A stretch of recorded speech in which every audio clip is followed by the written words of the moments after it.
Hello guys, how are you. So आज हम लोग अपना बायोलॉजी का जो सेकंड चैप्टर है उसका लास्ट वाला पार्ट एकदम देख रहे हैं और ये पार्ट मोस्ट इम्पॉर्टेंट है। आप लोग से एक रिक्वेस्ट है कि एट द एंड लास्ट तक पूरी वीडियो जरूर वॉच कीजिएगा, बिकॉज एट द एंड हम लोग बहुत ही मोस्ट इम्पॉर्टेंट टॉपिक पढ़ेंगे जो कि सेक्स एजुकेशन है। ठीक है, सो उसके बारे में हम लोग बहुत सारी चीजें जानने वाले। सो ये आप लोग के लिए बहुत ही मोस्ट इम्पॉर्टेंट होगा। एट द एंड आपको वॉच करना है पूरे वीडियो को। ठीक है, सो आप देख रहे हो न्यू इंडियन एरा।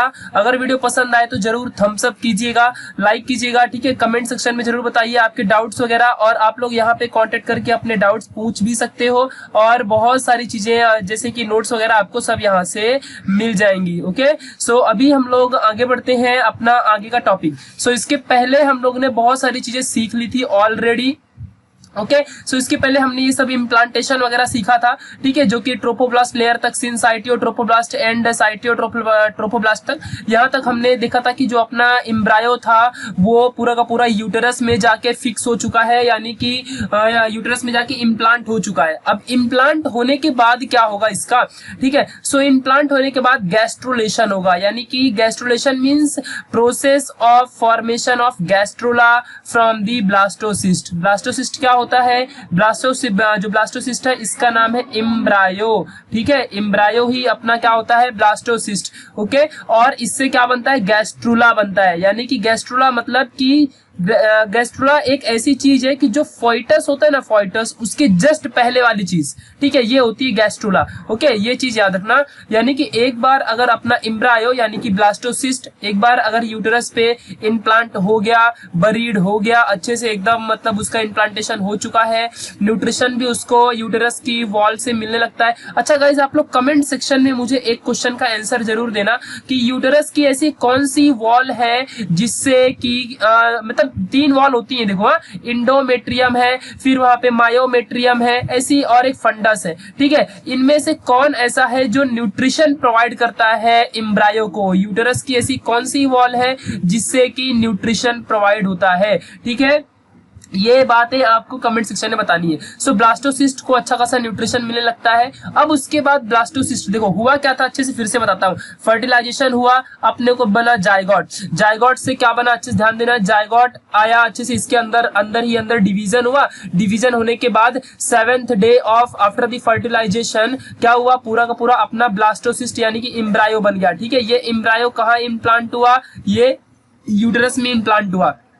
अब इस इम्ब्रायो का भी अंदर ही अंदर क्या होगा? डिवीजन होगा, और ये बनाएगा गैस्ट्रुला और फिर बनेगा फोइटस। ठीक है, इस चीज को आपको याद रखना। सो जैसे ही यहाँ पे इम्ब्रायो बनने के लिए 7 दिन लगे थे फर्टिलाइजेशन के बाद, वैसे ही यूटेरस में आने के बाद ही गैस्ट्रुला बनने में भी 7 डेज लगते हैं। ठीक है, इस चीज को आपको याद रखना है, मोस्ट इंपॉर्टेंट थिंग्स थी। चलो अब हम आगे देखते हैं कौन कौन से इवेंट्स होते हैं इसमें, जो गैस्ट्रुला है इसमें। ठीक है, अब यहाँ पे जो जायगोट का अंदर डिवीजन हो रहा था, सो ये गैस्ट्रुलेशन प्रोसेस में क्या होता है? स्लो डाउन हो जाता है उस क्लीवेज का, जो हमने क्लीवेज 1 2 3 पूरे देखे थे, जहां पे मॉर्यूला वगैरह फॉर्म हो रहा था। ठीक है, इसके पहले वाला पार्ट मोस्ट इंपॉर्टेंट था, वो सारी चीजें हमने देखी थी। अब यहाँ पे जो गैस्ट्रुलेशन है ना इवेंट्स में, सो यहाँ पे 2 इवेंट होते हैं। पहला है डिफरेंशिएशन ऑफ ब्लास्टोमियर। ब्लास्टोमियर क्या होता है? वही जो वहां पे सेल फॉर्म हुआ था, हम लोग ने अच्छे से देखा था ब्लास्टोमियर, वो मॉर्यूला के अंदर जो छोटे छोटे सेल्स होते हैं वही होता है ब्लास्टोमियर। सपोज ये है अपना पूरा ब्लास्टोसिस्ट,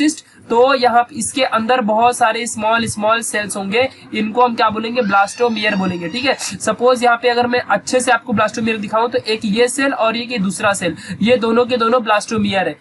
फर्स्ट क्लीवेज में ये फॉर्म होते हैं, पहले ही क्लीवेज में 2 ब्लास्टोमियर आपको मिलते हैं। ठीक है, ये चीज आपको याद रखनी है, ये होती है डिफरेंशिएशन ऑफ ब्लास्टोमियर। सो जो ये ब्लास्टोमियर होते हैं ना, ये आगे चल के डिफरेंशिएट होकर जर्मिनल लेयर बनाते हैं। क्या बनाते हैं? ये जर्मिनल लेयर। और जैसे कि आपने इनका नाम सुना होगा, अपनी बॉडी 3 जर्म लेयर से बनती है। फर्स्ट का नाम है एक्टोडम, सेकंड का नाम है मीसोडम, थर्ड का नाम है इंडोडम। इन तीनों से हमारी ह्यूमन बींग्स की बॉडी बनती है। आगे चल के हम इनके बारे में अच्छे से देखेंगे कि एक्टोडम से अपने बॉडी में क्या बनता है, मीसोडम से क्या बनता है, इंडोडम से क्या बनता है। सो ये जो डिफरेंशिएशन है ना ब्लास्टोमियर का, इसी से ये 3 के तीनों यहाँ पे क्रिएट होते हैं, जो जर्म लेयर है, और इन्हीं से अपनी बॉडी बनती है आगे, और ये डिफरेंशिएट होते हैं और अपनी बॉडी बनाते हैं। अब हम लोग यहाँ पे मॉर्फोजेनेटिक मूवमेंट देख लेते लेते हैं कि ये क्या होता है, मॉर्फोजेनेटिक मूवमेंट्स के बारे में समझ लेते हैं। ठीक है, सो यहाँ पे ये सेकंड टाइप है गैस्ट्रुलेशन का इवेंट है, जो ये सेकंड इवेंट है। ठीक है, सो इसमें क्या होता है, डिफरेंट टाइप्स ऑफ मूवमेंट होता है to definite place in embryo, मतलब जो एम्ब्रायो है ये प्रॉपर डेफिनेट प्लेस पा जाए यूटेरस के अंदर, उसके लिए बहुत सारे अलग अलग टाइप के मूवमेंट होते हैं। जस्ट यही होता है मॉर्फोजेनेटिक मूवमेंट, मतलब जो अपना एम्ब्रायो होता है वो अलग अलग जगह में मूव करता है, स्टेप बाय स्टेप मूव करके और अपने आप को यूटेरस के अंदर फिक्स करता है। सो उसके टाइम पे जो जो उस ड्यूरेशन में उसने मूवमेंट किया था उसको हम क्या बोलते हैं, उसको हम सिंपल वर्ड में मॉर्फोजेनेटिक मूवमेंट कहते हैं। ठीक है ना, अब हम लोग थोड़ा सा गैस्ट्रुलेशन के बारे में समझ लेते हैं। जो गैस्ट्रुलेशन होता है 7th डे के बाद यानी कि 8th डे को स्टार्ट होता है होना गैस्ट्रुलेशन, यानी कि जब एक बार अपना एम्ब्रायो यूटेरस में फिक्स हो जाता है उसी दिन से स्टार्ट होता है gastrulation process after the fertilisation. Okay, मतलब 7 दिन तक तो क्या होता है, पूरा का पूरा जायगोट से एम्ब्रायो बनना, फिर एम्ब्रायो का यूटेरस तक आना, ये सारी चीजें होती हैं। फिर 8th डे से क्या होता है, फर्टिलाइजेशन के बाद गैस्ट्रुलेशन स्टार्ट होता है। ओके, अब ये बात आपको ध्यान रखनी है। फिर उसके बाद क्रिएट होता है यॉर्क सैक। यॉर्क सैक क्या होता है मैं अभी आपको आगे चल के दिखाऊंगा। ठीक है, ये आगे चल के सारी चीजें आप लोग अच्छे से समझने वाले हो, सारी की सारी चीजें आप लोग अच्छे से देखोगे, आपको पूरा का पूरा गैस्ट्रुलेशन में दिखने वाला है। ठीक है, सो ये चीजें आपको याद रखनी है, यानी कि यॉर्क सैक एक जस्ट एम्प्टी स्पेस है। ठीक है, इस चीज को आपको याद रखना है, यानी कि इसका कुछ स्ट्रक्चर ऐसे होता है। सपोज ये अपना है गैस्ट्रुला और इसके अंदर यहाँ पे 2 टाइप की लेयर फॉर्म होती है। ठीक है, जिसमें से हम इसे क्या बोलते हैं, इसे हम बोलते हैं यॉर्क सैक, यॉर्क सैक बोलेंगे। और ठीक है, ये किससे बनता है, इंडोडम से बनता है। किससे बनता है, इंडोडम यानी कि इनर लेयर। फिर ये मिडल में जो जगह खाली है इसको हम क्या बोलते हैं, मीसोडम बोलते हैं, मीसोडम। ठीक है, और ये जो ये है इसको हम क्या बोलते हैं, नॉर्मल सा एक्टोडम। ठीक है, ये एक्टोडम है और ये पूरा गैस्ट्रुला है। अब इसके अंदर ही अंदर और भी चीजें डिवाइड होंगी और फिर हमारी बॉडी बन जाती है। ठीक है, ये चीजें आपको याद रखनी है अच्छे से।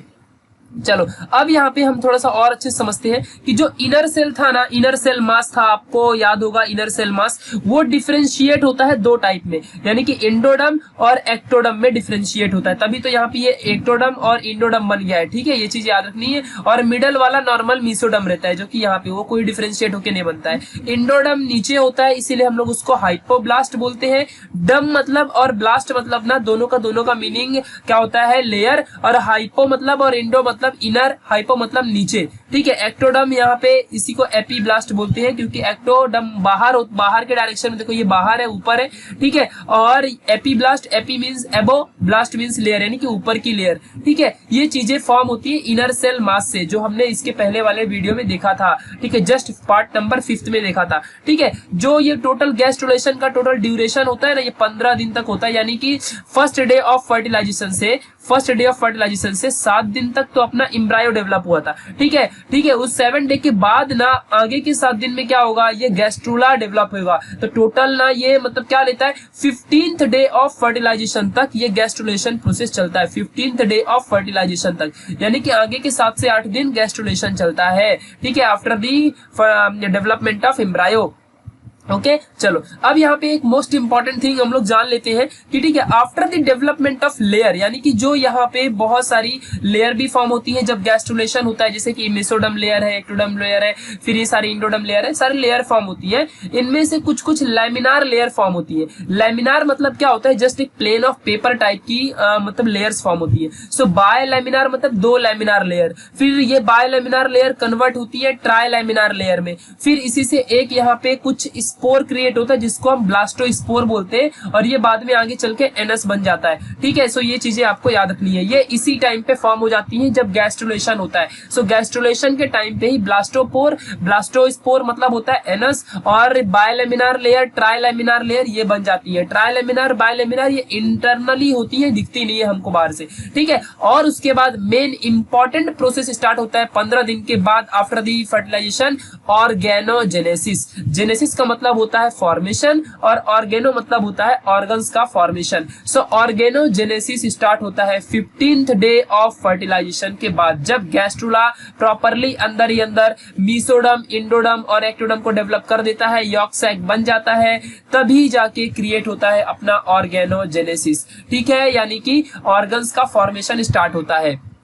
चलो अब हम फटाफट यहाँ पे देख लेते हैं कि एक्टोडर्म, मेसोडर्म और एंडोडर्म करते क्या है। ठीक है, सो जो एक्टोडर्म है ना, एक्टोडर्म से क्या क्या अपने बॉडी में बनता है। सो एक्टोडर्म से स्किन है, हेयर है, nails, sweat gland, salivary gland, mammary gland, यहाँ पे लैक्रिमल ग्लैंड, सबीसियस ग्लैंड जिससे ऑयल अपने बॉडी में निकलता है, कॉर्निया, लेंस हो गया, रेटिना है आईज का, कंजक्टाइवा जो होता है आईज का, नेसल एपिथेलियम है, इनेमल ऑफ टीथ आपको पता ही होगा ये, internal and external ear, foregut, hindgut, adrenal medulla, anterior, posterior, pituitary, pineal gland, entire nervous system, ये किससे फॉर्म होता है, अपना एक्टोडर्म से, यानी कि जो एक्टोडर्मल लेयर वो ऊपर फॉर्म हुई थी यहाँ पे। ठीक है, इससे ये ऊपर की लेयर क्या आगे चलकर डेवलप करती है, ये सारी चीजें जो हमने अभी देखी। फिर ऐसे मीसोडर्म है, सो मीसोडर्म में क्या होता है, ये मिडल लेयर होती है, मीसो मतलब मिडल। ठीक है, सो मिडल लेयर होती है, सो यहाँ पे एक्सेप्ट आइरिस और बाकी की सारी मसल्स को फॉर्म करने में हेल्प करता है, क्योंकि मसल्स अपने बॉडी में सेंटर में होती है, बाहर स्किन, अंदर हड्डी और बीच में मसल्स। सो ऐसी होती है। तो मीसोडर्म से क्या होता है, अपनी जितनी भी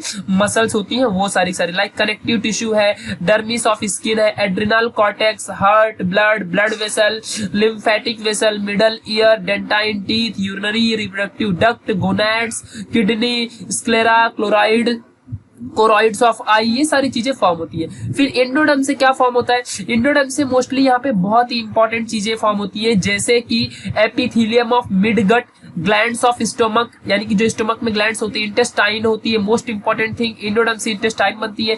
देखो नीट के लिए ये मोस्ट इंपॉर्टेंट टेबल है, स्क्रीनशॉट ले लो, जो करना है कर लो। ठीक है, टंग होती है जो मोस्ट इंपॉर्टेंट, एंडोडर्म से बनती है, tonsils, lungs, trachea, bronchi, larynx, pharynx, urinary bladder, vagina, liver, pancreas, thyroid, parathyroid gland, ये सारी चीजें, स्टेचियन ट्यूब, ये क्या होता है पता है आपको, स्टेचियन ट्यूब क्या होता है, ये अपने हार्ट में होता है, हार्ट में प्रेजेंट होता है स्टेचियन ट्यूब। ठीक है, और epithelium of urethra, lining of middle ear, ये सारी चीजें एंडोडर्म से फॉर्म होती है। सो आपको तीनों का तीनों एकदम पढ़ लेना है, और तीनों में से एग्जाम में पूछता है, कोई भी इसमें से एक एग्जाम्पल दे देगा, लाइक हार्ट और ब्लड वेसल्स कौन सी लेयर से बनते हैं, सो मेसोडर्म से बनते हैं, आपको आंसर पता होना चाहिए ऐसे। ठीक है, सो ये मोस्ट इंपॉर्टेंट थिंग है। अब हम लोग आते हैं, देखो अभी अच्छे से एक बार फिर से समझते हैं, हुआ था अपना फर्टिलाइजेशन, उससे बना था जायगोट, जायगोट का डेवलपमेंट हुआ, बन गया एम्ब्रायो, कितने दिन लगे, 7 डेज लगे। फिर एम्ब्रायो फंडस से होते हुए और मदर के यूटेरस में आता है, यूटेरस में आके इसका क्या होता है, इनप्लांटेशन,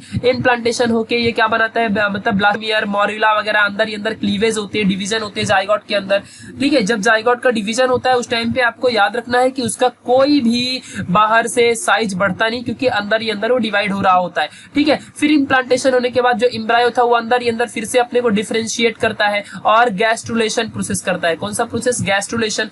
after the gastrulation 15th day fertilisation के कंप्लीट हो जाते हैं, बिकॉज 7 दिन गैस्ट्रुलेशन के जहां यूटेरस के अंदर डेवलपमेंट होता है, और 7 दिन जायगोट के जब यूटेरस तक आने की जर्नी होती है, यानी कि जो अपना फर्टिलाइजेशन होता है वो तो भाई फेलोपियन ट्यूब में था, तो फेलोपियन ट्यूब से जायगोट डेवलप होते होते एम्ब्रायो बनता है, और एम्ब्रायो बनने के बाद यूटेरस में आता है। ठीक है, ये चीजें आपको याद रखनी है। फिर यूटेरस के बाद इम्प्लांटेशन और फिर इसका डिफरेंशिएशन, फिर बनता है गैस्ट्रोला, यानी कि गैस्ट्रुलेशन हो गया, और हो गए टोटल 15 डेज। अब 15 डेज के बाद यहाँ पे स्टार्ट होता है ये प्रोसेस। ओके, इस चीज को याद रखना है, और ये पूरे के पूरे 266 डेज यानी कि 9 मंथ तक चलता है। ठीक है, इसी प्रोसेस को हम लोग यहाँ पे प्रेगनेंसी बोलते हैं, जो कि मोस्ट इंपॉर्टेंट पॉइंट है। ठीक है, सो इसे याद रखना अच्छे से, 266 डेज तक इसे हम लोग कवर करते हैं।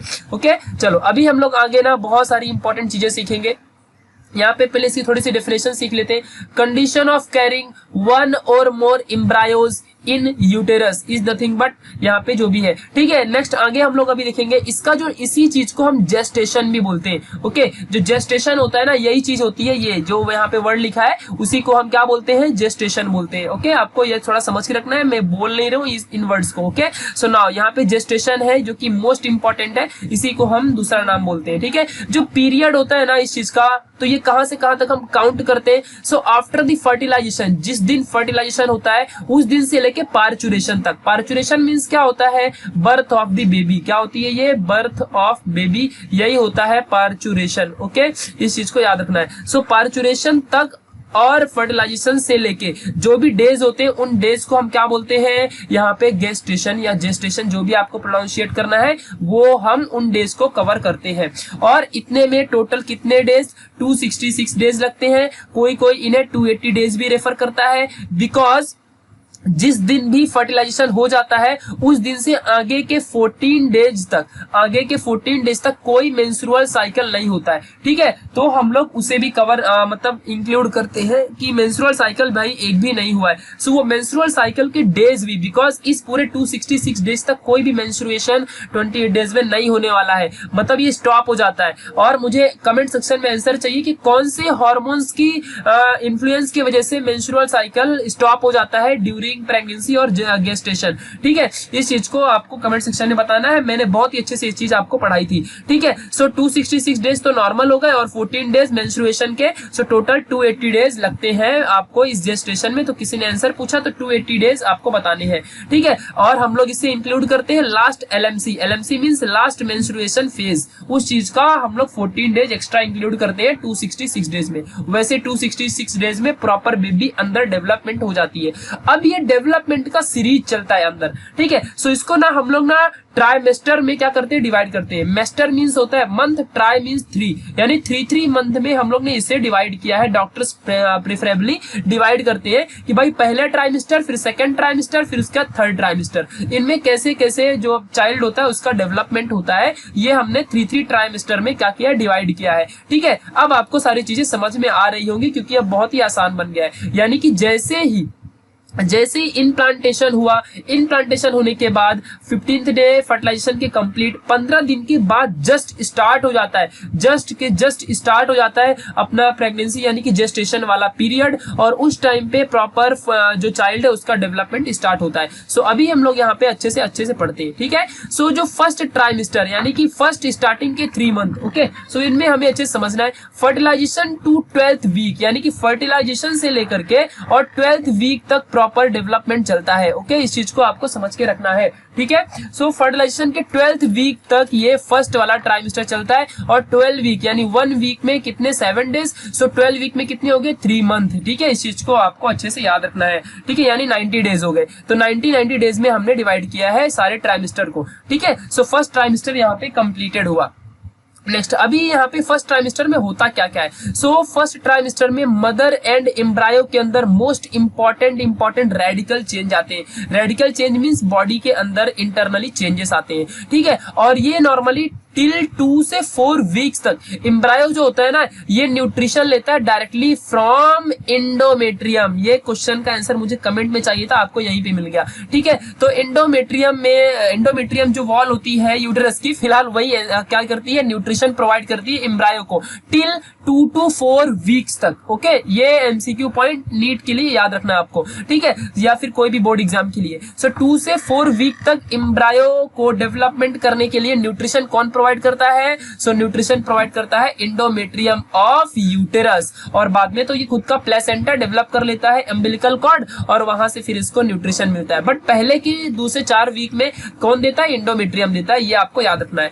फिर मेन जो पीरियड होता है ऑर्गेनोजेनेसिस का, अब गैस्ट्रोला अच्छा खासा डेवलप हो गया है, अब उसे फर्टिलाइजेशन के बाद मतलब उसका अच्छा खासा मतलब डेवलपमेंट होके अभी ऑर्गेनोजेनेसिस होगा। ऑर्गेनोजेनेसिस मतलब कि जो गैस्ट्रोला अच्छे से डेवलप हुआ था उसके अंदर से अब ऑर्गन्स फॉर्म होंगे, मीसोडर्म लेयर से, एक्टोडर्म लेयर से, इंडोडर्म लेयर से ऑर्गन्स का फॉर्मेशन स्टार्ट होगा, एंड डेवलपमेंट ऑफ बॉडी होगी, यानी बॉडी अच्छे से डेवलप होती है फर्स्ट ट्राइमेस्टर में। आपको मैं बता दूं कि फर्स्ट ट्राइमेस्टर यानी कि आगे की 3 मंथ में बेबी के arms, legs, fingers are formed, और बेबी मोस्टली 3 सेंटीमीटर लॉन्ग हो जाता है, और इसे हम लोग अब फोएटस कहते हैं, ना कि नॉर्मल कोई भी गैस्ट्रोला, ना ब्लास्टोसिस्ट, कुछ नहीं बोलेंगे, ना ही इसे जाइगोट बोलेंगे, ना ही अब हम इसे कोई भी एम्ब्रायो बोलेंगे, अब हम इसे बोलेंगे फोएटस। ठीक है, जो कि 3 सेंटीमीटर लॉन्ग है, जिसको आर्म्स, लेग्स, फिंगर्स फॉर्म्ड हो चुके हैं बॉडी में। और इसके अंदर का जो working of central nervous system है यानी कि सीएनएस, ये प्रॉपर डेवलप हो चुका है और ये वर्क करने लग गया है। इसीलिए हम ऐसा कहते हैं, आपने महाभारत वगैरह देखा होगा, वहां पे अभिमन्यु का नाम सुना होगा। जो अभिमन्यु था, ऐसा बोला जाता है कि सारी एजुकेशन इन्होंने मदर के वंब में ही सीख लिया था। सो क्योंकि इनके अंदर का जो सीएनएस सिस्टम है, हर एक इंसान के अंदर का सीएनएस सिस्टम एकदम रेडी हो जाता है, यानी कि आप सुन सकते हो, सारी चीजें समझ सकते हो। ठीक है, ये मोस्ट इंपॉर्टेंट पॉइंट था। ठीक है, और यहाँ पे फिर मूवमेंट बिगिन होता है, यानी कि जो बेबी होती है वो मूवमेंट करती है, बट अभी के फर्स्ट ट्राइमेस्टर का जो मूवमेंट होता है ना, ये किसी को पता ही नहीं चलता, यानी कि mother can't feel it. Okay, इस चीज को आपको याद रखना है। और इसी इंड में यानी कि 3 मंथ के इंड में जो बेबी होती है वो 7 to 10 सेंटीमीटर तक बढ़ जाती है। और यहाँ पे 6th वीक में, जो 6th वीक होता है यानी कि 6वां वाला हफ्ता होता है, उस टाइम पे हार्ट बीट भी थोड़ी सी मतलब आने लगती है बेबी के अंदर। इन चीजों को आपको समझना है। और बहुत सारे चेंजेस फर्स्ट ट्राइमेस्टर यानी कि आगे के 3 मंथ में होते हैं मदर के अंदर। उनकी रिप्रोडक्टिव सिस्टम जो होती है वो चेंज हो जाती है, ठीक है। और बहुत ही मोस्ट एकदम मतलब इंपॉर्टेंट चीजें आपको मैं बता दूं कि यहाँ पे प्रोजेस्टेरॉन जो प्रेगनेंसी हार्मोन होता है इसका लेवल बहुत ज्यादा हाई होता है। एंड मैटरनल यानी कि मैटरनल मतलब मदर साइड से प्लेसेंटा ये जो होता है ये फॉर्म हो जाता है। अभी अम्बिलिकल कॉर्ड नहीं, क्योंकि अम्बिलिकल कॉर्ड जो होता है ये फोएटस के साइड से होता है, बट मदर के साइड से प्लेसेंटा होता है, ठीक है। सो ये फॉर्म हो जाता है। और जो मदर है ये फील करती है sickness in morning, like nausea है, वॉमिटिंग है, मूड ऑफ स्विंग है। सो ये सारी चीजें मॉर्निंग में मदर को फील होती है। ये चीजें आपको अच्छे से याद रखना है। ये ऐसा सिम्टम्स वगैरह मदर के अंदर फर्स्ट ट्राइमेस्टर में होता है, जो कि मोस्ट इंपॉर्टेंट है और आप सबको ये सारी चीजें पता होनी चाहिए। अब हम लोग देखेंगे second trimester. So second trimester देखो, फर्स्ट ट्राइमेस्टर क्या था, फर्टिलाइजेशन से लेके अपना 12th वीक तक। अभी जो सेकंड ट्राइमेस्टर ये क्या रहेगा, ये रहेगा 13th वीक से लेके 26th वीक तक, यानी कि नेक्स्ट के आगे के 90 डेज अब, ठीक है। सो अभी तक क्या हो चुका है, बेबी का पूरा आर्म्स, लेग्स वगैरह, और बेबी नॉर्मली 10 सेंटीमीटर तक हो चुका है, ठीक है। अभी हमको आगे की चीजें पढ़नी है, ठीक है। सो आगे की चीजों में क्या है, यहाँ पे फोएटस हम अभी से बोलेंगे तो फोएटस के अंदर अच्छा खासा डेवलपमेंट हो रहा है। और जो फोएटस होता है ना ये एक्टिव हो जाता है बहुत ज्यादा, और ये 30 सेंटीमीटर, आप स्केल होती है 30 सेंटीमीटर की, उससे अंदाजा लगा सकते हो। सो 30 सेंटीमीटर तक हो जाता है, यानी कि आगे के 3 मंथ से लेके 6 मंथ तक के बीच में बेबी का जो फोएटस का साइज होता है वो 30 सेंटीमीटर तक का हो जाता है, ओके। और जो यहाँ पे अब इसके बाद इसी सेकंड ट्राइमेस्टर में जो ब्रेन होता है ये डेवलप स्टार्ट कर देता है। यानी कि इस टाइम पे अभी जो मदर होती है नॉर्मली इन्हें अच्छा खासा एक्सटर्नल इन्वायरमेंट बना के रखना चाहिए, क्योंकि जो बोलोगे वही मतलब यहाँ पे CNS central nervous system baby का गेन करेगा। सो ब्रेन यहाँ पे प्रॉपर डेवलप होता है, प्लेसेंटा अच्छे से कंप्लीट हो जाता है, सारा डेवलपमेंट हो जाता है। प्लेसेंटा अच्छा खासा प्रोजेस्टेरॉन लाइक हार्मोन रिलीज करने लगता है, बिकॉज ये भी प्लेसेंटा जो होता है ये इंडोडर्म से बनता है, और इंडोडर्मल लेयर जो होती है ना मदर की वो नॉर्मली ग्लैंड का काम करती है, और इससे हम लोग को बहुत सारे हार्मोन्स प्रोड्यूस होके मिलते हैं फोएटस को मदर से, ओके। और इसी टाइम पे हम डॉक्टर से जाके अल्ट्रासाउंड यानी कि जो अपना आपने सुना होगा क्या क्या बोलते हैं उसे, सोनोग्राफी, ठीक है। सो वहां से हम लोग नॉर्मली यहाँ पे proper growth of the and production of the baby पता कर सकते हैं, यानी कि प्रॉपर अच्छे से स्ट्रक्चर फॉर्म हुआ है या नहीं हुआ है, कोई प्रॉब्लम है या नहीं है। ये हम सेकंड ट्राइमेस्टर यानी कि यहाँ पे 3 मंथ से लेके 6 मंथ के बीच में हम अच्छे से प्रॉपर सारी चीजों को पता करवा सकते हैं। आगे चल के हम लोग यही चीज देखेंगे, जब ये हम लोग अल्ट्रासाउंड ऐसे करवाते हैं इसी टाइम पे हमें ये भी पता चल सकता है भाई कि जो अपना चाइल्ड है फोएटस है वो मेल है या फीमेल है। बट अभी ये बैन हो चुका है, कोई भी डॉक्टर ये अगर बताएगा तो उसकी लाइसेंस मतलब जो होती है वो खत्म हो जाएंगे, लाइसेंस पूरा कैंसिल कर दिया जाता है, ठीक है। बट फिर भी चोरी से पता करते हैं। तो आगे के टॉपिक्स में आज ही अभी हम पढ़ने वाले कि वो कैसे कोई डॉक्टर पता कर लेता है, ऐसी कौन सी चीज है एक्सटर्नली जो बाहर से वो देख के और पता कर लेता है कि मतलब ये। अब वो XY क्रोमोसोम छोड़ दो, वो तो अभी नॉर्मल था, अभी बाहर से कैसे पता चलता होगा, ठीक है। तो वो हम अभी आगे सीखेंगे, डोंट वरी, ठीक है। अभी यहाँ पे देखते हैं, अभी ये जो सेकंड ट्राइमेस्टर है यहाँ पे बेबी का जो भी मूवमेंट होगा वो प्रॉपर मदर फील करेगी। और यहाँ पे आईब्रोज है, हेयर है, पिन्ना यानी कि जो कान का एक्सटर्नल पार्ट होता है उसे पिन्ना बोलते हैं, आई लैशेस है, ये सारे के सारे अपीयर हो जाते हैं, यानी कि प्रॉपर अच्छे से डेवलपमेंट सेकंड ट्राइमेस्टर में हो जाते हैं, ठीक है। ये चीजें आपको याद रखनी है। फिर आता है लास्ट वाला ट्राइमेस्टर, और इसी ट्राइमेस्टर के बाद होता है अपना पार्चुरेशन यानी कि बर्थ ऑफ द बेबी,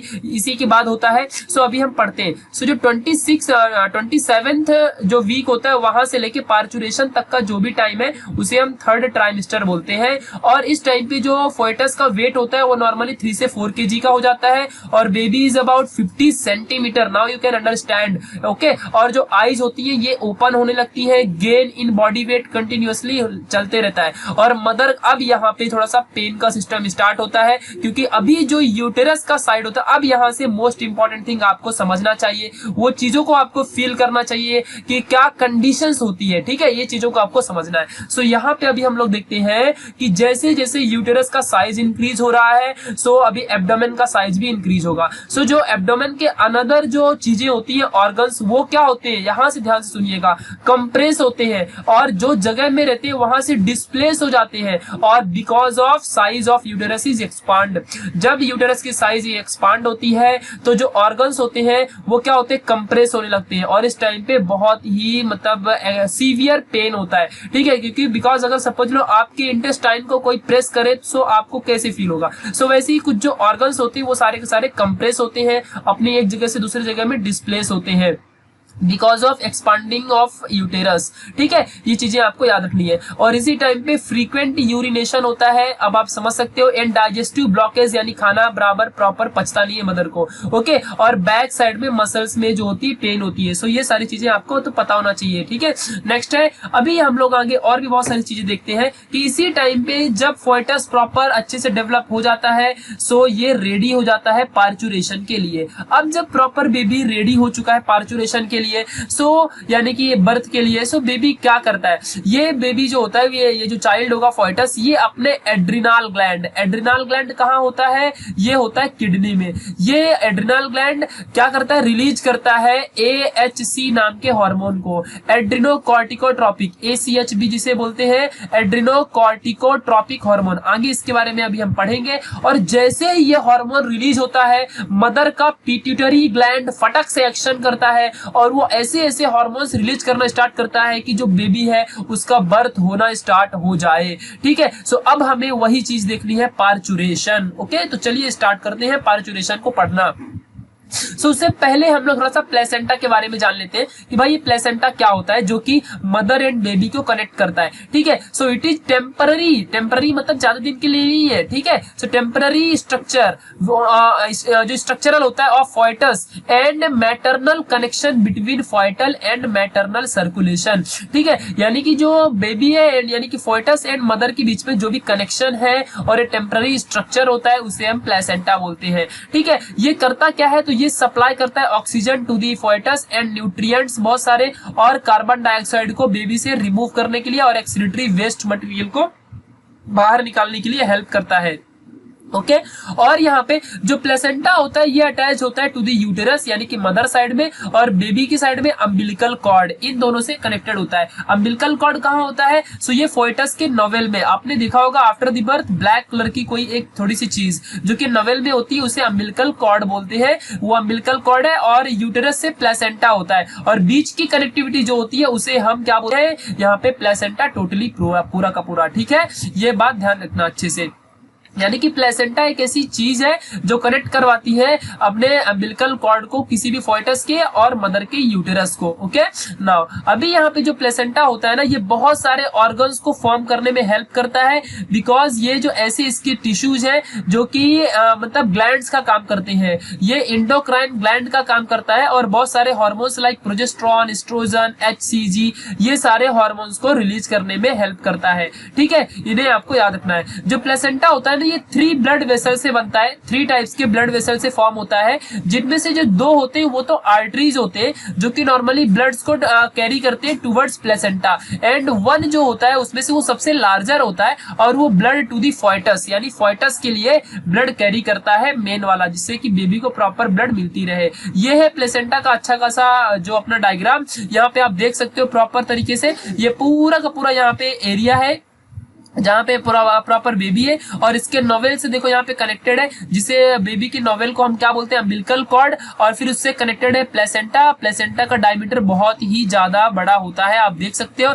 और ये है यूट्राइन वॉल, यूट्राइन वॉल से कौन कनेक्टेड है, यहाँ पे प्लेसेंटा अच्छे से यूट्राइन वॉल से कनेक्टेड है। इस चीज को आपको समझना है, ठीक है। अब थोड़ा सा हम यहाँ पे अच्छी चीज समझते हैं, आपको फोकस करना है एमनियोटिक सैक में, ठीक है। यही एक चीज है जहां से हम पता कर सकते हैं gender mother of the baby या फोएटस। ठीक है, एमनियोटिक सैक, सैक मींस होता है एम्प्टी जगह, खाली जगह, जो ये पूरी की पूरी है ये वाली। ठीक है, और यहाँ पे फ्लूइड प्रेजेंट होता है, फ्लूइड यानी कि जो भी बेबी पूरा वेस्ट मटेरियल पूरे 9 मंथ में रिलीज करता है वो पूरा का पूरा वाटर जो फ्लूइड होता है वो इसी सैक के अंदर भरा होता है, जो जिसे हम कोरियन भी कहते हैं। कोरियन एंड एमनियन, इन्हीं के अंदर क्या होता है, ये फील्ड होता है। ठीक है, और बाद में जब पार्चुरेशन होता है ना, तो यही फ्लूइड बहुत सारा, कम से कम 2 to 4 लीटर का जो फ्लूइड है ये बाहर रिलीज होता है। ठीक है, मोस्टली 1 लीटर तो जरूर रिलीज ही होता है। ठीक है, सो ये फ्लूइड रिलीज होता है और यही वेस्ट मटेरियल इसी फ्लूइड स्टूल होता है, और जो मतलब कि जो मतलब अभी आप समझ सकते हो जो यूरिन है बेबी का, वो सारी चीजें बाहर रिलीज होती है और इन्हीं से हम पता कर लेते हैं कि जो है मेल है या फीमेल है। ठीक है, सो ये कैसे हम लोग निकालेंगे इस फ्लूइड को उस टाइम पे, सो सारी चीजें आगे हम सीखेंगे। सो ये सारी चीजें कनेक्टिविटी है प्लेसेंटा की और बेबी की। ठीक है, नेक्स्ट अभी हम लोग आगे देखते हैं पार्चुरेशन, समझते हैं कि एक्चुअली पार्चुरेशन में क्या है। ठीक है, सो ये process of giving birth to the baby यही होता है और ये जस्ट एक फिजिकल, अब देखो ये होता कैसे है। सो देखो जैसे ही मैंने बोला था ना कि एक हार्मोन है ACH, ठीक है, यानी कि एड्रीनो, यहां पे लिख देता हूं मैं अच्छे से, एड्रीनो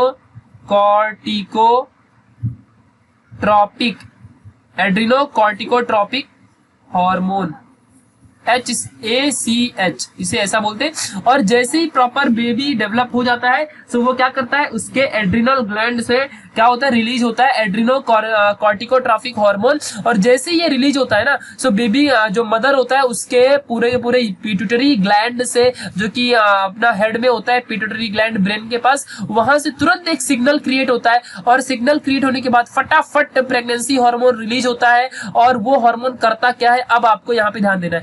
एक हार्मोन है जिसका मतलब बहुत सारी हार्मोनल एक्टिविटी फिलहाल होती है, बट फिर भी यहाँ पे जो प्रेगनेंसी हार्मोन होता है ना वो मोस्ट इंपॉर्टेंट है। वो हार्मोन फटाक से रिलीज होता है प्रेगनेंसी हार्मोन, और ना वो करता क्या है यहाँ पे आपको समझना है। वो फटाफट ना activities like uterine, abdominal contraction, dilation of cervix आपको अब इमेजिन करना है सारी चीजों को, एंड पैसेज ऑफ फोएटस और बेबी, तो ये सारी चीजें करता है। और इन्हीं सारी चीजों का एक साथ डॉक्टर्स लेबर वर्ड यूज करते हैं। ठीक है, और इसमें जब इस टाइम पे जो भी पेन क्रिएट होता है उसे हम लेबर पेन बोलते हैं। ठीक है, मतलब लेबर क्या होता है, लाइक एब्डोमिनल कॉन्ट्रैक्शन, यानी कि जो एब्डोमेन होता है वो कॉन्ट्रैक्ट करने लगता है, अपने आप फटाफट मूवमेंट करने लगता है, ऊपर नीचे जैसे हार्ट बीट करता है वैसे ही फटाफट ऑटोमेटिक मूवमेंट होता है, ऑटोमेटिक। और इस टाइम पे बहुत ज्यादा पेन होता है, बहुत ज्यादा, जो कि एक मेल कभी भी मतलब ऐसा टॉलरेट नहीं कर सकता है, सह नहीं सकता है। ठीक है, सो यहाँ पे डायलेशन ऑफ सर्विक्स है, पैसेज ऑफ बेबी है, ठीक है, एक्टिविटीज लाइक यूट्राइन है, ये सारी चीजें यहाँ पे होती है।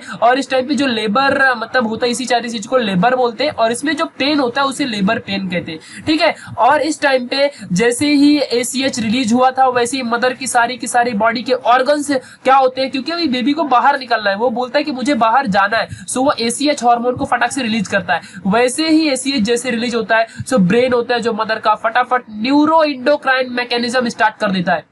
न्यूरो मतलब ब्रेन से, और इंडोक्राइन से इसका मैकेनिज्म स्टार्ट करता है, यानी कि इंडोक्राइन से जो भी ग्लैंड, इंडोक्राइनल जो ग्लैंड होते हैं इसमें से सारे के सारे हार्मोन्स निकलना, और न्यूरो मतलब ब्रेन का काम करना। सो ब्रेन और इंडोक्राइन ग्लैंड से फटाफट हार्मोन्स निकलना स्टार्ट होते हैं, और लाइक जैसे एस्ट्रोजन है, प्रोजेस्टेरॉन है, इन सब का रेशियो फटाफट बढ़ जाता है। ऑक्सीटोसिन हार्मोन जो होता है, प्रेगनेंसी हार्मोन इसे ही कहते हैं, सो इससे इसका लेवल बहुत ज्यादा बढ़ जाता है, और इनके लेवल का इंक्रीमेंट होने के बाद विगरस मींस बहुत hard, vigorous contraction relaxation occurs in myometrium of the uterus. Uterus की जो वॉल है, मायोमेट्रियम मसल होती है ये, यहाँ पे विगरस कॉन्ट्रैक्शन होता है, दोनों तरफ से ऐसे ऐसे मूवमेंट, जैसे कि सी में एक लहर आती है वैसे स्टार्ट हो जाता है, जिससे बहुत ज्यादा, क्योंकि अभी पूरी बॉडी मतलब मूव कर रही होती है, सो बहुत ही एक्सट्रीम पेन होता है, बहुत ही ज्यादा इस टाइम पे पेन होना स्टार्ट होता है, because baby continuously ACH release कर रहा होता है, और एड्रिनल ग्लैंड से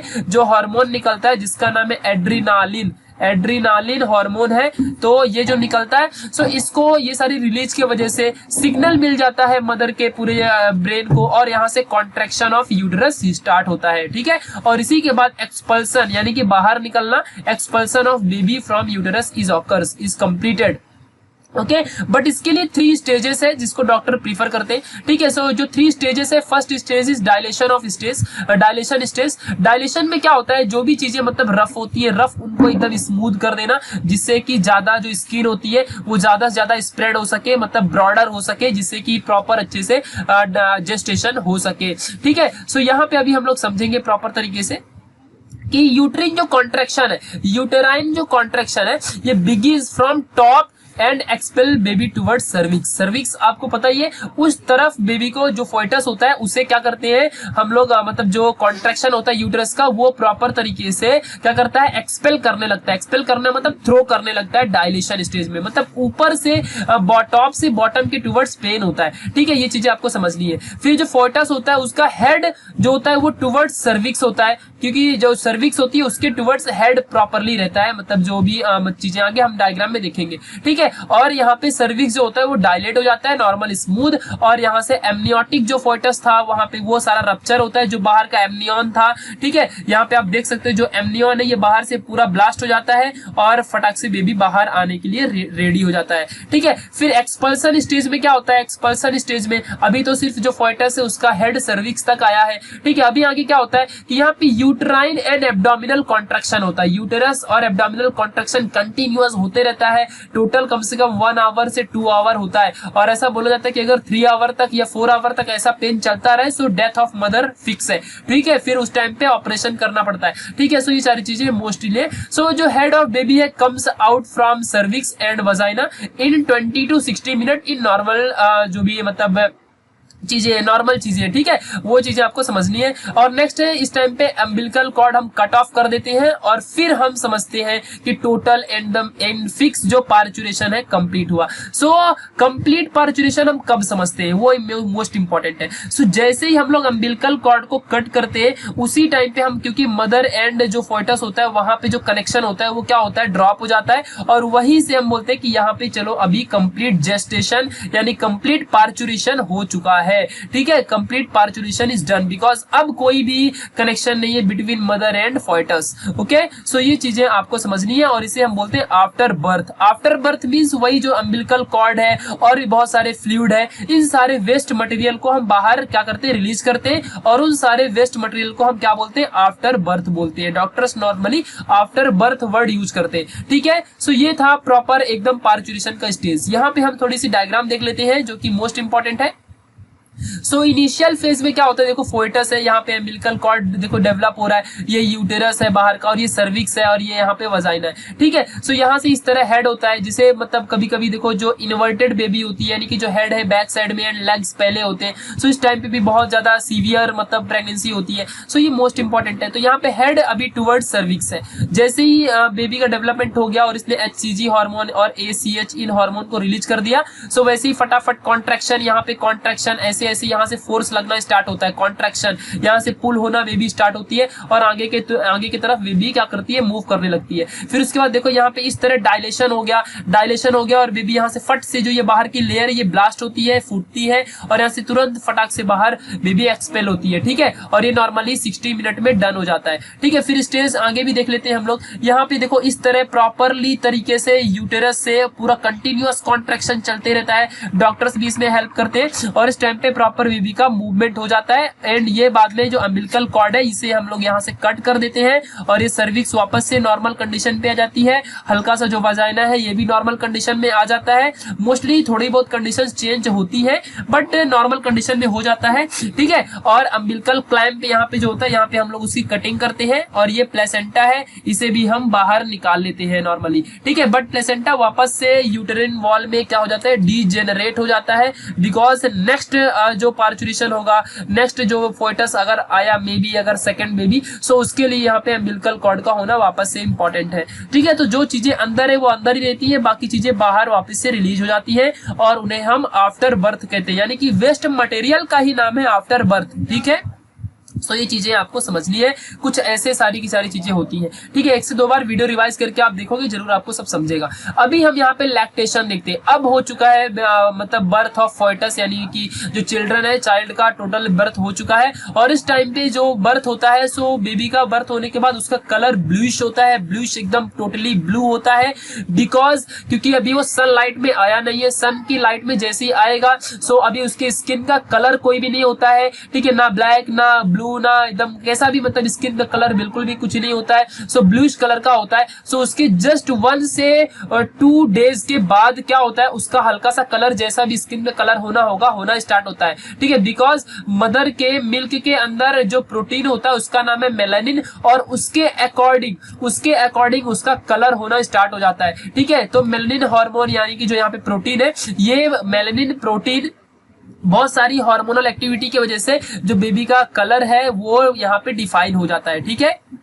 तो ये चीजें आपको अच्छे से याद रखनी है, ठीक है। और यहाँ पे मेमोरी ग्लैंड होता है जो इंस्टेंटली क्या होता है, डेवलप होता है for the producing of milk, और इसी चीज को हम क्या बोलते हैं, लैक्टेशन। प्रोलैक्टिन नाम का जो मोस्ट इंपॉर्टेंट हार्मोन है, यही मिल्क हार्मोन भी इसे कहते हैं, जिसकी वजह से मदर में जो मिल्क होता है ये टोटली प्रोड्यूस होता है। और जो स्टार्टिंग के यहाँ पे मोस्ट इंपॉर्टेंट पॉइंट, ये पॉइंट आपको बताएगा कि कितना स्ट्रांग कोई चिल्ड्रन हो सकता है, ठीक है। इसी चीज को आपको याद रखना है। सो कोलोस्ट्रम नाम का एक फ्लूइड होता है, कोलोस्ट्रम नाम का फ्लूइड होता है जो स्टार्टिंग के 3 से 4 डेज, मतलब में मैक्सिमम, और हल्का धीरे धीरे मोस्टली 6 मंथ तक जो कोलोस्ट्रम नाम का फ्लूइड है, ये विद द मिल्क मदर की जो मिल्क है वहां से क्या होता है, रिलीज होता है, और जो फोइटस को ये चीजें प्रोवाइड होती है। सो उसके अंदर एंटीबॉडीज, जो एंटीबॉडी है सारे के सारे जो मतलब वायरस बैक्टीरियाज है, इनसे फाइट करता है एंटीबॉडी।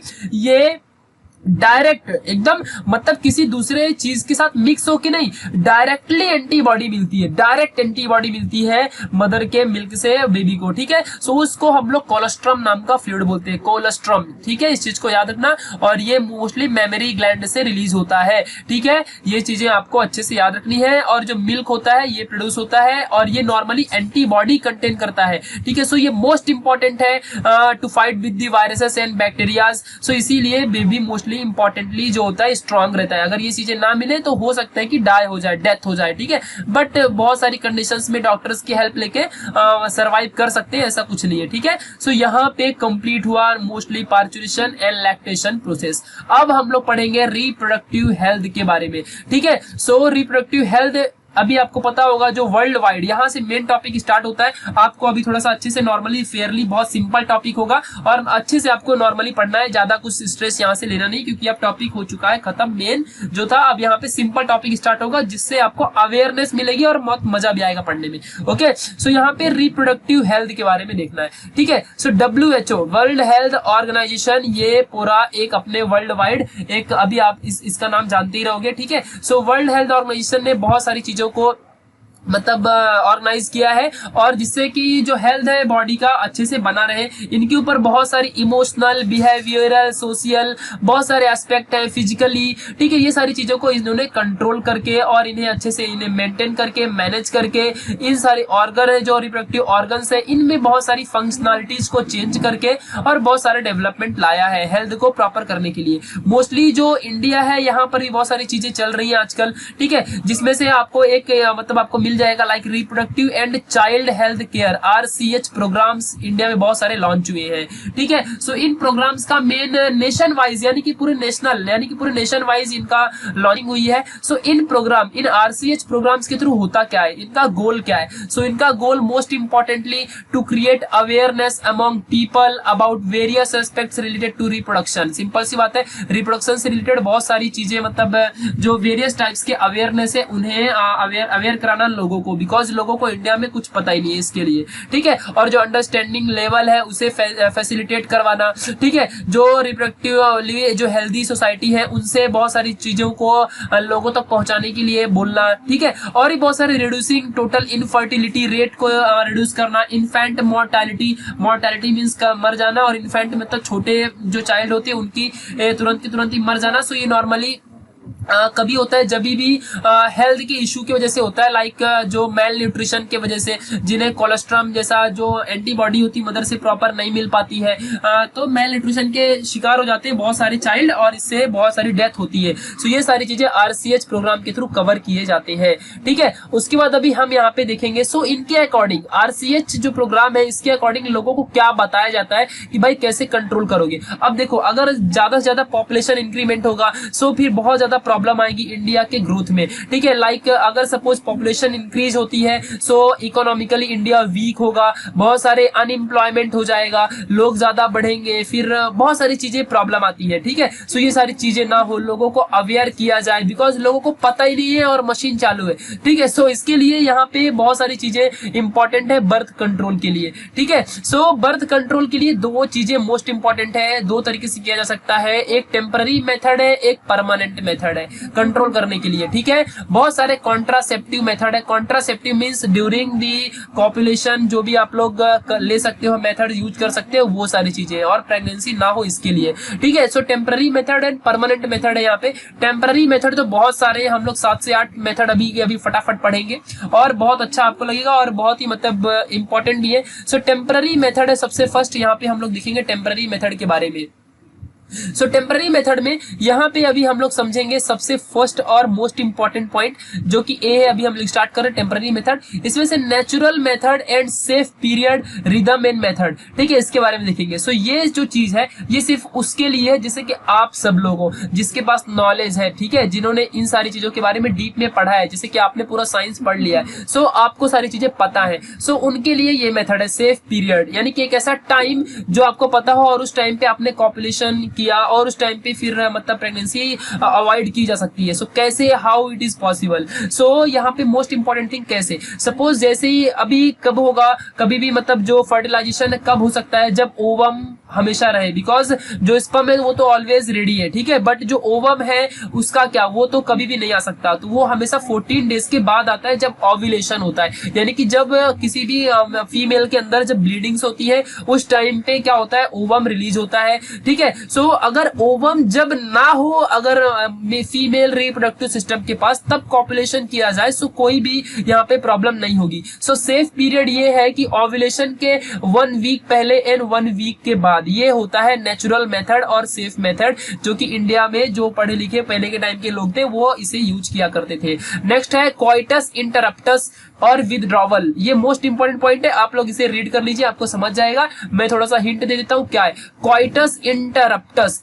क्वाइटस मीन्स होता है कॉपुलेशन, इंटरप्टस मीन्स इंटरप्ट कर देना। ठीक है, सो यहाँ पे आपको समझना है ड्यूरिंग, जब आप कॉपुलेशन करते हो, नॉर्मली मेल के लिए ये है, ये कोई फीमेल के लिए नहीं है। तो जब भी इंटरप्टस होता है यानी कि कॉपुलेशन होता है, उस टाइम पे जब इजैकुलेशन होता है, ejaculation means release of sperm, so जैसे ही इजैकुलेशन होने का टाइम होता है उस टाइम पे आप लोग जो भी फ्लूइड है उसे इंटरनली पास मत होने दो। ठीक है, सो ये आप समझ चुके हो क्वाइटस इंटरप्टस। नेक्स्ट है लैक्टेशनल एमिनोरोइया। ठीक है, जो भी चीजें है, सो यहाँ पे एब्सेंस ऑफ मेंस्ट्रुएशन, यानी कि कुछ ऐसा कर दो कि मेंस्ट्रुअल साइकिल ही ना हो। अगर मेंस्ट्रुअल साइकिल नहीं होगा सो कोई भी ओवम रिलीज ही नहीं होगा, और जब ओवम रिलीज नहीं होगा तो ओव्यूलेशन नहीं होगा और फिर कोई भी प्रेगनेंसी नहीं होगी। सो ये मोस्टली डॉक्टर्स के थ्रू, दवाइयां वगैरह बहुत सारी चीजें हैं, सो यहाँ से भी हम लोग इसे यूज कर सकते हैं। ठीक है, नेक्स्ट है अभी केमिकल मींस केमिकली थ्रू, मतलब कैसे। सो ये होता है स्पर्मिसाइड। ठीक है, जैसे वीडी होता है, जैसे हम लोग फसल गांव वगैरह में होती है, ठीक है, सो उनसे हम लोग यूज करते हैं वीडी साइड्स है, वैसे स्पर्मिसाइड है CIDES साइड्स। इसका मीनिंग होता है मार देना, डेथ यानी खत्म कर देना। वीडी साइड क्या होता है, वीड मतलब क्या होता है, जो चीजें जैसे घास वगैरह हो गया वो वीडी साइड होती है और उसको किल कर देना, ये होता है वीडी साइड। वैसे यहाँ पे स्पर्मिसाइड मींस स्पर्म को किल कर देना। सो how it is possible, so chemical means क्या होता है, बहुत सारे पिल्स वगैरह हम लोग मोस्टली यूज करते हैं। यहाँ पे थोड़ा सा हम लोग अच्छे समझ लेते हैं। In this method, chemicals like foam, tablets, jellies and creams are used by the female partner. ठीक है, अभी आप समझ सकते हो। ठीक है, और ये बिफोर सेक्सुअल इंटरकोर्स होता है मोस्टली, और ये जो क्रीम वगैरह है लाइक जेलीज एंड टैबलेट्स है, ये सारी चीजें हेल्प करती है to immobilise the sperm, and जो म्यूकस मेम्ब्रेन है वो जो अपना स्पर्म होता है उसे पास ही ना करने दे। बट कभी कभी ऐसी कंडीशन होती है कि स्पर्म बहुत सड़ा होता है और इसे बहुत ज्यादा इसके पास पावर होती है, सो ये मोबाइल कर सकता है, मोबाइल मींस मूव करना होता है, सो ये मूव कर लेगा और पहुंच जाएगा फैलोपियन ट्यूब तक, बिकॉज ये बहुत सारे हार्मोन्स को रिलीज करता है, ठीक है। सो ये बहुत जो कंडीशन होती है, इन कंडीशन में भी बहुत सारे कम चांसेस है कि आप लोग जेस्टेशन को रोक सको, यानी कि आप लोग अवॉइड कर सको, ठीक है। सो नेक्स्ट मेथड है मैकेनिकल मींस यानी बैरियर मेथड, ठीक है। अब बैरियर मेथड में क्या है, बहुत सारी चीजें हैं, ठीक है। चलो, तो अब इन मेथड्स में ना कम से कम 6 से 7 टाइप्स हैं, जो चीजें आप लोग ऑलरेडी जानते हो। सो उनमें हम लोग अभी केमिकल मेथड में समझ लेते हैं। फर्स्ट मेथड है, यहाँ पे आप समझ सकते हो, मैं इसे प्रोनाउंशिएट नहीं करूंगा, ओके। सो ये जो मेथड है, इनको अभी आपको कैसे यूज करना है, इसको नॉर्मल वर्ड में, गवर्नमेंटल जगह में इसे ये वर्ड भी बोलते हैं, ठीक है। सो ये चीजें आपको याद रखना है, और ये मोस्ट इंपॉर्टेंट है टू अवॉइड जो disease like this, okay. So ये चीजें आप लोग यहाँ पे अवॉइड कर सकते हो। इसमें होता क्या है, जब भी आप लोग कॉपुलेशन वगैरह करते हो, सो जो इजैकुलेटेड सीमेन है वो एंट्री नहीं करने देता है, कुछ ऐसे बलून लाइक स्ट्रक्चर, ठीक है। सो अभी आप समझ सकते हो सारी चीजों को, या तो नहीं तो फिर गूगल बाबा बैठा है, वहां पे डायरेक्टली जाओ, सर्च करो, इमेज देखो, सब समझ जाएगा, ठीक है। नेक्स्ट है डायफ्राम या फिर सर्वाइकल कैप एंड वॉल्ट्स। सो ये normally used by female, and ये लाइक का एक रबर लाइक होता है, और अगर इसे आप लोग यूज करते हो, सो फीमेल के रिप्रोडक्टिव सिस्टम में इसे फिट कर दिया जाता है, और जब कॉपुलेशन होता है, सो कोई भी ये जो स्पर्म है वो एंट्री नहीं करता है till the fallopian tube, okay. Next है इंट्रायूट्रीन डिवाइसेस लाइक IUDs, ठीक है। सो ये मोस्ट इंपॉर्टेंट पॉइंट है, ये परमानेंट मेथड जैसा ही है, बट यहाँ पे अभी हम समझते हैं यहाँ पे होता क्या है। कुछ इनमें एक एग्जांपल है कॉपर टी का, ठीक है, बहुत ही मोस्ट इंपॉर्टेंट है, और इसके लिए बहुत सारे जो स्टूडेंट है पूछते भी है, ठीक है। सो इनके बारे में समझ लो, कमेंट सेक्शन में बहुत लोगों ने पूछा इसके बारे में, और ये होता क्या है। नॉर्मली आप लोग इस चीज को घर में बिल्कुल भी, ये मोस्टली फीमेल के लिए होता है, मेल के लिए बिल्कुल भी नहीं है ये, ठीक है। और जब अगर आप लोग एक बार ये करवा लो, तो फिर कोई भी इन सारी चीजों की कोई भी जरूरत नहीं होती है, बिकॉज मेल टोटली फ्री हो जाता है और फीमेल्स में ये चीज फिट हो जाती है। सो कैसे ये, ठीक है। सो ये कॉपर टी होता है, कॉपर की एक टी लाइक शेप्ड एक चीज होती है, मटेरियल होती है, जिसे फीमेल रिप्रोडक्टिव सिस्टम में फिट किया जाता है। ये आप समझ सकते हो, यहाँ से वाजाइनल एंड और यहाँ से जो सर्विक्स होता है इसके भी अंदर, अब देखो यहाँ से ओवरी है, ओवरी से आएगा यहाँ पे अपना जो ओवम है, यहाँ पे पहुंचेगा फैलोपियन ट्यूब में, ठीक है। फैलोपियन ट्यूब में आने के बाद अगर यहाँ से जब स्पर्म तो अंदर जाएगा यहाँ से, ठीक है, यहाँ से स्पर्म गया, जैसे स्पर्म जाएगा ना, तो यहाँ पे क्या होता है, ये टी शेप्ड जो एरिया है, ये क्या करता है, फटाफट रिलीज करता है ऐसी ऐसी चीजों को जो कि स्पर्म को किल कर देती है, ठीक है। आयंस वगैरह होते हैं, आयंस है Na+ ions and Cu copper plus ions, ये सारे जो आयंस होते हैं यहाँ पे स्पर्म को किल कर देते हैं और उन्हें मूव करने नहीं देते, और ये बहुत ही ज्यादा सेफ मेथड है, ठीक है। सो ये हम लोग फिट कर देते हैं, मतलब जो नॉर्मली फीमेल्स होते हैं उनके अंदर फिट कर देते हैं, और ये नॉर्मली कभी कभी 2 से 4 ईयर के लिए फिक्स हो जाता है, ठीक है, कोई टेंशन नहीं होती इतने सालों के लिए, कभी कभी कोई 6 मंथ तक नॉर्मली होता है, ठीक है। सो ये फिट कर देते हैं IUD को, जो कि इंट्रा यूट्रिन डिवाइस है। इंट्रा मींस ये यूटेरस, और यूटेरस मतलब इंट्रा यूट्रिन मींस यूटेरस के अंदर, ठीक है। सो इन चीजों को फिट कर दिया जाता है, कोई इसमें पेन वगैरह होता नहीं है, कुछ भी नहीं, नॉर्मल चीजें हैं, ये जस्ट 30 मिनट का काम है, ठीक है। सो इन चीजों को आपको याद रखना है, मोस्ट इंपॉर्टेंट है कॉपर टी, इसका नाम है। डॉक्टर से बोलोगे कॉपर टी फिट करना है, वो कर देगा जस्ट, ठीक है। और ये डॉक्टर के सलाह से ही आपको जब भी कभी भी अगर आपको कोई भी चाइल्ड वगैरह की नीड होगी, सो ये आप इसे रिमूव करवा सकते हो, बट डॉक्टर के प्रॉपर एकदम एडवाइस के साथ ही, ठीक है। सो ये होता है इंट्रायूट्रिन, जो कि एग्जाम में पूछता भी है, मोस्ट इंपॉर्टेंट है।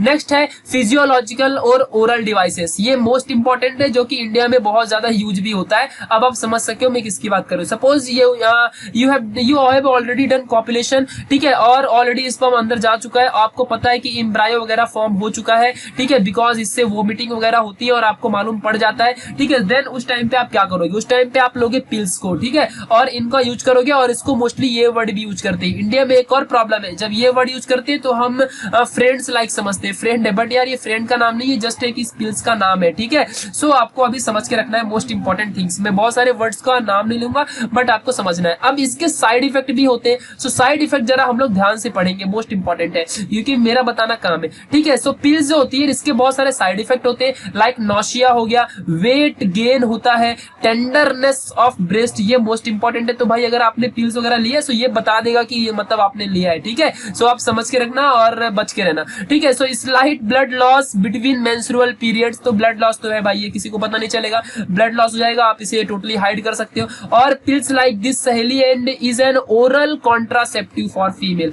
मतलब ओरली आप लोग इसे नॉर्मली ले सकते हो। और ये क्या होता है, नॉन स्टेरॉइडल होता है। नॉन स्टेरॉइड मतलब देखो जो अपना स्पर्म होता है ना, ये नॉर्मली किससे बनता है, स्टेरॉइड से बनता है, ठीक है। स्टेरॉइड से जो अपना जाइगोट होता है वो फॉर्म हो गया ना, तो भी स्टेरॉइड से बना होता है। अगर आप लोग नॉन स्टेरॉइड चीज लोगे तो ये जाएगा जाइगोट को किल कर देगा, जाइगोट किल हो गया तो फर्टिलाइजेशन उधर ही बंद हो जाएगा। सो इससे बहुत सारी प्रॉब्लम भी होती है और कभी कभी ये इनफर्टिलिटी को भी गेन करता है, मतलब ऐसी कंडीशन आ जाएगी कि इनफर्टाइल हो जाओगे, ठीक है। अगर ज्यादा मतलब 10 से 40, 50, 20 टाइम्स अगर आप लोग यूज करते हो तो इनफर्टाइल हो सकती है कोई भी फीमेल, ठीक है। सो ये आपको याद रखना अच्छे से, ठीक है। नॉर्मली 1 वीक के अंदर आपको लेना चाहिए ये, तभी ये हेल्पफुल है। यानी कि अगर एक बार गैस्ट्रोला फॉर्म हो गया सो फिर कोई फायदा नहीं होगा इसका, बिकॉज यहाँ पे इम्प्लांटेशन हो जाता है। मतलब एक बार अगर यूटेरस में इम्प्लांटेशन हो गया, प्लेसेंटा बनने लग गया, सो पिल्स का कोई फायदा नहीं है। इसीलिए 1 वीक के अंदर अंदर ले लेना चाहिए। इसीलिए हमेशा जैसी कॉपुलेशन हो उसकी जस्ट 30 मिनट के बाद ले लो, कोई टेंशन नहीं होती, ठीक है। सो ये नॉर्मल है, आपको सारी चीजें अभी याद रखनी है। सो इस चीज को आपको फोकस करना है क्योंकि ये बहुत इंपॉर्टेंट और बहुत पेनफुल होता है।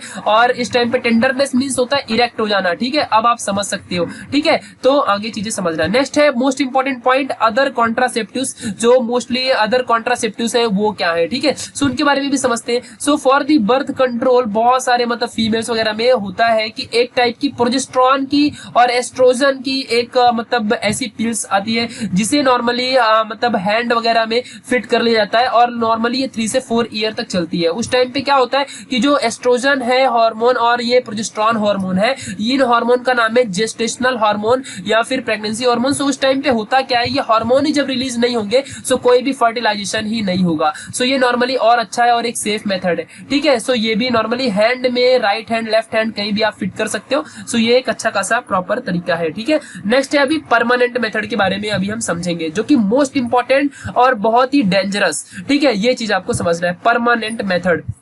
ओके, सो परमानेंट मेथड में क्या होता है, अभी आपको यहाँ पे थोड़ी चीजें समझनी है, ठीक है। सपोज अब अगर हम लोग बोलते हैं कि मेल में कोई चीजें अगर आपको परमानेंट मेथड यूज करना है, सो अगर सपोज स्पर्म जो होता है ये टेस्टिस से यहाँ से रिलीज होता है, टेस्टिस से रिलीज होगा और रिलीज होके ये कहाँ से, जो यहाँ पे वेस्ट डिफरेंस है यहाँ से मूव होके फिर ऐसे ऐसे और यहाँ से पेनिस से रिलीज होता है, ठीक है। सो अगर कोई ऐसा ऑपरेशन डन कर रहे डॉक्टर्स वगैरह और जिससे कि ये जो वेस्ट डिफरेंस है इसको कट करके और ऐसा बाइंड कर दिया जाए, अगर आप ऐसा कर दो सो स्पर्म यहाँ से रिलीज तो होगा बट यहाँ से आगे पास होगा क्या, नहीं होगा। सो कितने भी बार कॉपुलेशन करो सो ये कभी भी यहाँ पे जब कट है तो आगे स्पर्म ही रिलीज नहीं होगा, ठीक है। जब स्पर्म ही रिलीज नहीं होगा सो कोई फायदा ही नहीं है, ठीक है। सो यहाँ पे फिर जो अपना जेस्टेशन होता है, पार्चुरेशन, ये सारी चीजें स्टॉप हो जाती है। सो कोई टेंशन नहीं होती, बट इस टाइम पे वीकनेस बहुत ज्यादा हो जाती है मेल वगैरह में। नेक्स्ट है सेम सिमिलर थिंग फीमेल्स के लिए। यहाँ ये ओवरी है और ओवरी से क्या होता है, ओवम रिलीज होता है। ओवम रिलीज होकर यहाँ पे देखो कहाँ आता है, ये आता है यहाँ पे फंडस के एरिया में,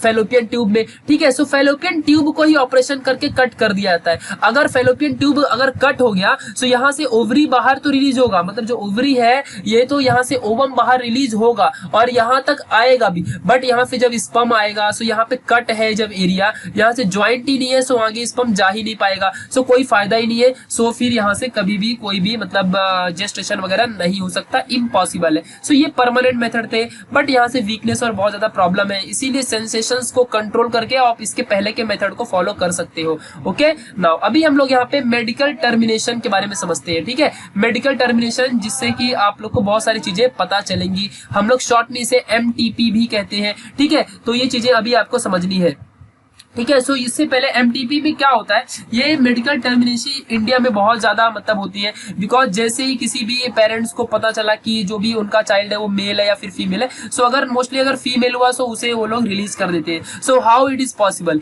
तो अल्ट्रासाउंड जो रेज होती है, इन अल्ट्रासाउंड रेज का इस्तेमाल करके हम पता करते हैं कि यूट्रस के अंदर जो भी चीजें है वो उसका जेंडर क्या है। So how it is possible, so जो यहाँ पे हमने देखा था एमनियन था, एमनियन जो था वो आउटर लेयर थी, वो लेयर नॉर्मली आप लोग एब्डोमेन में एक इंजेक्शन यूज करो और इंजेक्शन के थ्रू आप लोग उस फ्लूइड को, जो वेस्ट मटेरियल था उस फ्लूइड को बाहर निकालो और उस फ्लूइड का नाम है एमनियोटिक फ्लूइड, मैंने बताया भी था। उस एमनियोटिक फ्लूइड जो होता है ये फोएटस जो होता है वो रिलीज करता है और उसके थ्रू हम लोग क्या करते हैं, यूज कर लेते हैं, पता कर लेते हैं कि जो भी चीजें हैं कोई इन्फेक्शन तो नहीं है, मतलब इंटरनल पार्ट्स में कोई भी जो भी चीजें इन्फेक्शन तो नहीं है, ठीक है, मिसकैरिएज तो नहीं है, ठीक है, या फिर लीकिंग नहीं है, कोई भी मतलब इंजरी है, ये सारी चीजें मतलब रिस्क है इसमें बहुत सारी चीजें, बट हम लोग इससे पता कर सकते हैं कि कोई प्रॉब्लम है या स्ट्रक्चर प्रॉपर्ली डेवलप्ड है या नहीं है, ये डॉक्टर्स पता कर लेते हैं। उन्हें ये भी पता चल जाता है कि जेंडर भी मालूम पड़ जाता है, बट वो ये चीजों को बिल्कुल भी कभी भी पब्लिकली नहीं कर सकते बिकॉज इससे प्रॉब्लम हो जाएगी, ठीक है। सो ये चीजें आपको समझ के रखनी है। सो अगर एग्जाम में पूछता है कि which fluid used in the gender या फिर एमटीपी, सो आपको बताना है एमनियोटिक फ्लूइड, ठीक है। इस चीजों को आपको समझना है जो कि मोस्ट इंपॉर्टेंट है, ठीक है। और ये कुछ ऐसे डायलेशन करके और पता चल जाता है, ठीक है। वो सिर्फ ओनली डॉक्टर्स ही पता कर सकते हैं, उनके पास वैसे टूल्स होते हैं और ये चीजें उन्हें ही पता होती है, ठीक है। वो किसी को कभी डिस्क्लोज नहीं कर सकते बिकॉज ये अनलाइसेंस्ड एंड इलीगल है। ओके नाउ अभी नेक्स्ट है, यहाँ पे हम लोग बहुत सारे डिसीजेस के बारे में जानते हैं जिनका नाम है सेक्सुअली ट्रांसमिटेड डिसीजेस। सो यहाँ पे आप लोग बहुत सारी यहाँ पे सेक्सुअली ट्रांसमिटेड जो ट्रांसमिटेड डिसीजेस है वो आप जानते हो ऑलरेडी, लाइक सिफिलिस है, गोनोरिया है, ठीक है। सो आपको पता होगा कि prime minister of India Pandit Jawaharlal Nehru की डेथ भी इसी की वजह से हुई थी। सो ये चीजें आपको समझ के रखना है। और ये नॉर्मली अनहाइजेनिक नॉर्मली जो पॉपुलेशन की वजह से होता है, प्रॉपर मतलब पॉपुलेशन ना करने की वजह से ये डन होता है, ठीक है। और ये रिप्रोडक्टिव ट्रैक्ट इन्फेक्शंस होते हैं,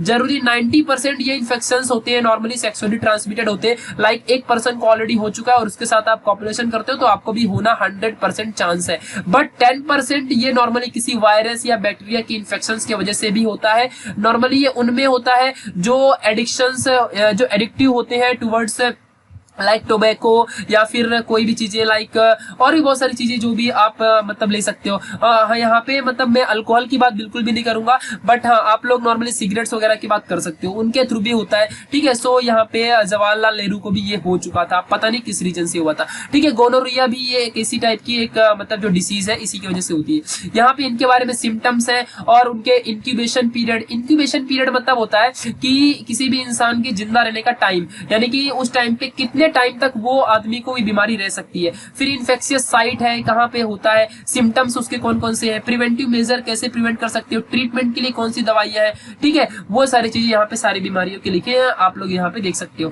नेक्स्ट है यहाँ पे इनफर्टिलिटी लेवल के बारे में समझते हैं, ठीक है। सो इनफर्टिलिटी कभी होती है जब नॉर्मली आप लोग ज्यादा पिल्स वगैरह यूज करते हो तभी, ठीक है। या तो फिर किसी के अंदर स्पर्म या फिर ओवम का रिलीज होता ही नहीं है, ठीक है, या फिर फीमेल्स के अंदर मेंस्ट्रुअल साइकिल होता ही नहीं है। सो इस टाइम पे इनफर्टिलिटी लीड होती है और यहाँ इस चीज को सॉल्व करने के लिए साइंटिस्ट लोग ने बहुत सारी सॉल्यूशन लाया, लाइक आईवीएफ और गिफ्ट ऐसी बहुत सारी चीजें, ठीक है। सो इन विट्रो फर्टिलाइजेशन के बारे में ऑलरेडी आप जानते हो ये कैसे करते हैं, ये ऑलरेडी आपको पता है, 10th में पढ़ा है। फिर यहाँ पे जायगोट इंट्राफेलोपियन ट्यूब, ये क्या होता है, यानी कि इंट्रा मींस अनदर जो मतलब इन विट्रो फर्टिलाइजेशन जैसा ही है, सिमिलर टू, बट यहाँ पे क्या होता है, जो जायगोट होता है उसी चीज को ट्रांसफर कर दिया जाता है दूसरे फेलोपियन ट्यूब में, ठीक है। जायगोट को यानी कि इंजेक्शंस के थ्रू या किसी और चीजों के थ्रू दूसरे मदर के फेलोपियन ट्यूब में यहाँ पे हम लोग जायगोट को ट्रांसफर कर देते हैं और उसके अंदर सारी चीजें डेवलपमेंट होती है और बाद में चाइल्ड अपना, ठीक है, ऐसे कुछ होता है।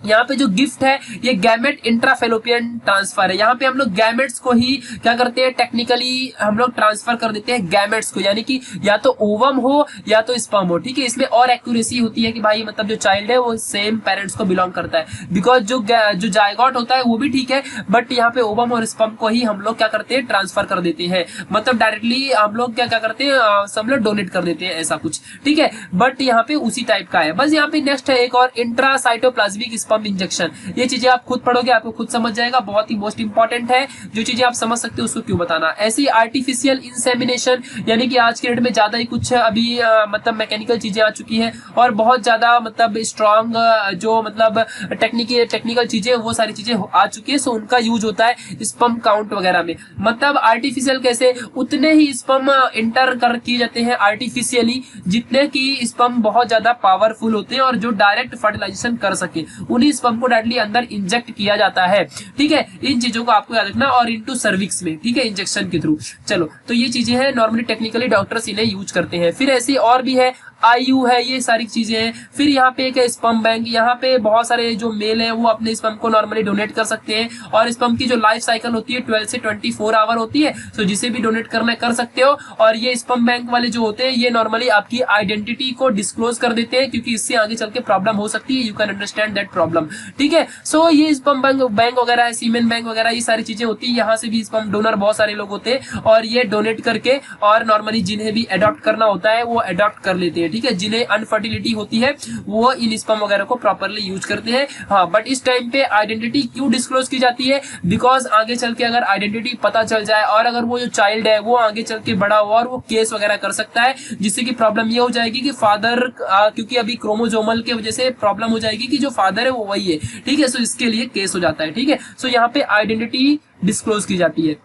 नेक्स्ट एंड लास्ट ऑप्शन है एडॉप्शन। अगर इन सारी चीजों से भी कुछ नहीं बना और आप इनफर्टाइल ही हो, सो यहाँ पे एडॉप्शन का भी एक बहुत ही अच्छा लीगल प्रोसेस है। सो यहाँ पे गवर्नमेंट ऑफ इंडिया ने मतलब जो एज है नॉर्मली 21 ईयर की फिक्स रखी है, और जो पेरेंट्स होते हैं वो इकोनॉमिकली, एजुकेशनली और सोशियाटिकली जो भी होते हैं, इन सारी चीजों से प्रॉपर स्ट्रेंथन होने चाहिए, प्रॉपर लीगली डेवलप्ड होने चाहिए। ठीक है, और फिर उसके बाद वो प्रॉपर तरीके से रिस्पॉन्सिबिलिटीज को ले सके, ऐसे लीगल राइट्स होते हैं, और उसके थ्रू हम लोग किसी भी चाइल्ड को अडॉप्ट कर सकते हैं। ठीक है, सो और इसमें भी एक लिमिट्स होती है, प्रॉपर एक एज लिमिट है। ठीक है, ये चीजें आपको समझना है, और कोई अपर एज लिमिट नहीं है, मतलब 21 के बाद आप कभी भी किसी भी चाइल्ड को अडॉप्ट कर सकते हो। सो ये था आपका लास्ट चैप्टर, और thank you for watching this video guys. आपको ये चैप्टर बहुत ही अच्छे समझ में आया होगा। इसके बाद हम लोग नेक्स्ट चैप्टर बहुत ही जल्दी अपलोड करेंगे, आप लोग बस चेक करते रहिए। अपलोड हो भी चुका होगा, आप अच्छे से चेक करते रहिए, आपको मिलेगा। सब्सक्राइब जरूर कर लीजिए और बेल आइकॉन को जरूर दबाइए, जिससे कि आप लोग को प्रॉपर नोटिफिकेशन मिलती रहे और आप लोग इन्फॉर्म्ड रहो कि हाँ भाई न्यू वीडियोज आ चुकी है। आप लोग मुझसे यहाँ पे कांटेक्ट करके या फिर यहाँ पे कांटेक्ट करके अपने कोई भी पर्सनल या फिर जैसे भी डाउट्स है आप लोग आस्क कर सकते हो, नो वरीज। ओके, सो यहाँ पे आप कांटेक्ट कर सकते हो। मिलेंगे नेक्स्ट वाली वीडियो में, तब तक के लिए बाय।